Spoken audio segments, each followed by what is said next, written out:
good news, they've separated the two units, so we have a TV group and then we have a radio group, and I think that's a much needed thing. I think it's great for the Sounders fans. I think the radio, when we've done the past, TV has always dominated, and your broadcast is really geared for the TV audience. Now this will be geared for the radio group, so Matt will be leading that. Matt Stretch Johnson, and he will do a great job. He's got a terrific personality, great passion for the game. We'll rotate who plays the analyst when it's a national broadcast. Casey will be side by side with Matt, and then when there's a television game, and Casey's on the TV side with Keith Costigan, who's new, and Keith's a great guy as well. I've known him through the coaching ranks. Then Wade, myself, and Danny Jackson will rotate on the analyst side. So it'll be really fun. It'll be fun. I was an analyst in the first year with Kevin Calabro, and it'll be fun to do that again. I know Wade and Danny are looking forward to that as well. I think they'll do well. I think you look at the back line. Jones is a good addition, an experienced player. Mears now has been with us a couple years. Chad Marshall, and I think Brad Evans will partner well together back there, and Zach Scott can fill in. And then I think the midfield will be strong again. I think the biggest thing is there's a high motivation level.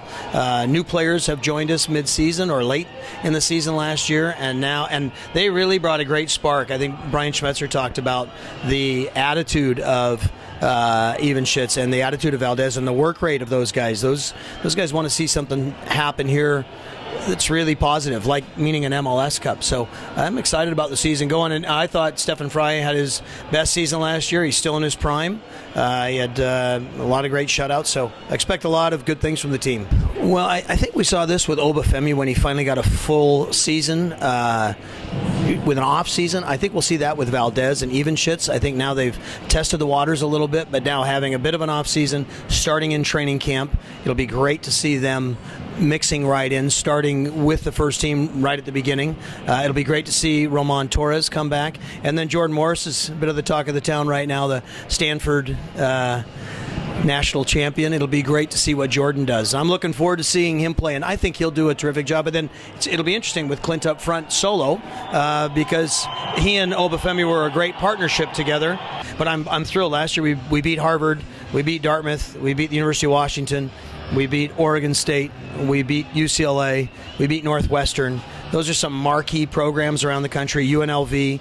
We came from behind a bunch of times, so I really like our team. And Kurt Schmidt just said it's exciting. We have two good Division I programs in the city now, and I think that was the goal when we came in. So in the last 3 years, we've gone to the NCAA tournament twice, gone to the second round and third round, and we want to go further. So we returned 9 starters, including David Olson, who was last year's leading goal scorer in the country and a first-team All-American, and Kyle Bjornathan, who's both are Sounder products.